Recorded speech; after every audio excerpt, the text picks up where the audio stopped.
j'aimerais vous demander donc qu'est-ce que la DGFiP, quelles sont ses missions et combien d'agents y travaillent?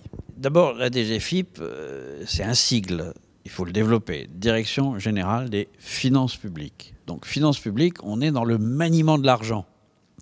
Et finalement, toutes nos missions se résument à ça, c'est on manie de l'argent public, c'est-à-dire l'argent des Français. Ça veut dire quoi? Ça veut dire, par exemple, on va prélever les impôts, mais on va aussi payer les dépenses.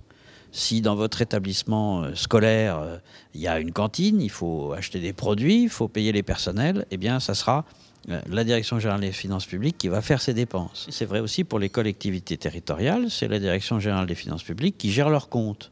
Comme vous gérez vos comptes personnels, donc vous avez des recettes, vous avez des dépenses, vous avez des factures, il faut les honorer, vous passez des commandes, il faut les suivre. Tout ça, c'est la Direction Générale des Finances Publiques qui le fait pour les comptes des collectivités territoriales, pour le compte des hôpitaux, pour le compte des établissements publics. Bref, quasiment à chaque fois qu'il y a un maniement de deniers publics, de l'argent de tous les Français en quelque sorte, la Direction Générale des Finances Publiques est concernée. Elle est aussi concernée par le patrimoine des Français.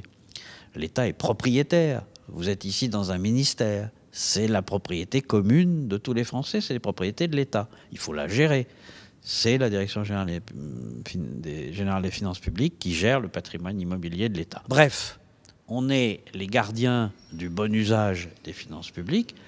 Certes, on est beaucoup plus connu par les impôts que pour tout le reste, mais tout le reste existe. Et c'est une forme de garantie pour les Français d'avoir une administration, j'espère, assez performante, qui les paye. Il faut payer les fonctionnaires aussi, il faut payer les retraités. Tout ça, c'est la Direction Générale des Finances Publiques. Et encore une fois, c'est du maniement d'argent. Pour faire tout ça, nous sommes environ 110 000. C'est une des administrations les plus importantes en effectifs. Mais vous avez vu la variété des missions. Et puis, c'est aussi l'administration qui est la plus, comment dirais-je, présente dans les territoires, de très loin, puisque nous avons environ 4000 implantations sur le territoire. Nous voulions savoir en quoi votre rôle est essentiel dans le gouvernement. La DGFiP permet à tout l'État de fonctionner, puisque avant même de savoir si on veut une armée puissante, une sécurité assurée, des enseignants de qualité, il faut de l'argent pour tout ça. L'État, c'est aussi une vaste entreprise, il faut avoir des moyens pour fonctionner, et effectivement, comme nous sommes dans des services publics, ce n'est pas le client qui paye, c'est le contribuable. Et donc, nous avons cette fonction d'assurer le financement de l'ensemble des services publics, chacun des ministères ensuite ayant la responsabilité de les diriger. Deuxièmement, on a aussi une fonction de justice et d'équité.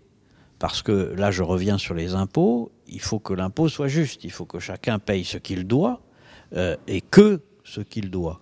Ça suppose aussi, parce que ce n'est pas forcément spontané pour tout le monde, des opérations de contrôle, s'assurer que chacun, effectivement, est en règle avec ses impôts. Vous avez évoqué votre rôle dans le contrôle de la collecte des impôts. Est-ce que, véritablement, cette lutte contre la fraude et l'évasion fiscale permet de rétablir tous les comptes publics? La lutte contre la fraude, c'est un devoir constant, c'est une nécessité systématique. Alors, bien entendu, la lutte contre la fraude, pardon, ça rapporte. Ça rapporte quelques milliards par an. Bon, quand on a une dizaine de milliards, en gros, de recettes supplémentaires grâce à la lutte contre la fraude, c'est bienvenu.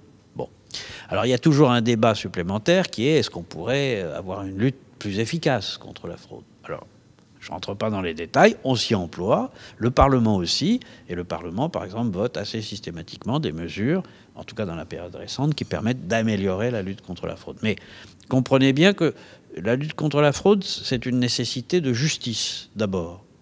En plus, ça rapporte de l'argent, tant mieux, mais c'est d'abord une nécessité de justice et d'équité.